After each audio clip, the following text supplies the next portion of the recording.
Masa berunjuk rasa di depan Gedung Kejaksaan Agung Republik Indonesia menuntut kasus dugaan korupsi yang menjerat Menko Perekonomian Erlangga Hartarto diusut tuntas. Sementara setelah sempat mangkir, Erlangga akhirnya memenuhi panggilan kejaksaan untuk pemeriksaan kasus dugaan korupsi izin ekspor CPO.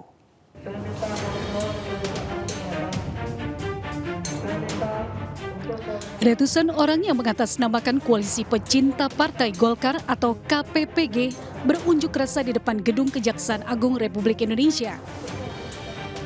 Dalam orasinya, massa mendesak penyidik Kejaksaan Agung mengusut tuntas dugaan korupsi izin ekspor minyak mentah yang menjerat Menko Perekonomian sekaligus Ketua Umum Partai Golkar Airlangga Hartarto.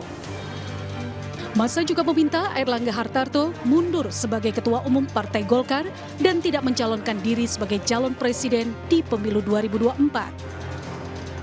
Aksi unjuk rasa ini bersamaan dengan pemeriksaan Airlangga Hartarto sebagai saksi terkait kasus dugaan korupsi izin ekspor minyak sawit mentah.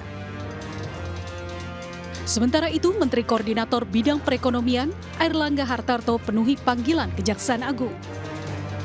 Airlangga diperiksa terkait dugaan korupsi izin ekspor minyak sawit mentah. Airlangga sempat memangkir panggilan pertama pada tanggal 18 Juli 2023 yang lalu. Berdasarkan keputusan Mahkamah Agung, kerugian negara akibat kasus izin ekspor CPO mencapai 6,4 triliun rupiah. Bahwa pada hari ini telah dilakukan pemeriksaan sedang berjalan ya kepada saksi AH. Ya, nanti beliau akan saya minta untuk doorstop sekalian dengan kami bagaimana substansi hasil pemeriksaan nanti kita doorstop.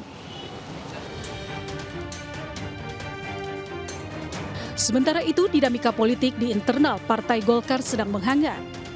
Hal ini tak lepas dari adanya desakan musyawarah nasional luar biasa dari sejumlah tokoh senior partai untuk mengganti posisi Ketua Umum DPP Partai Golkar Airlangga Hartarto.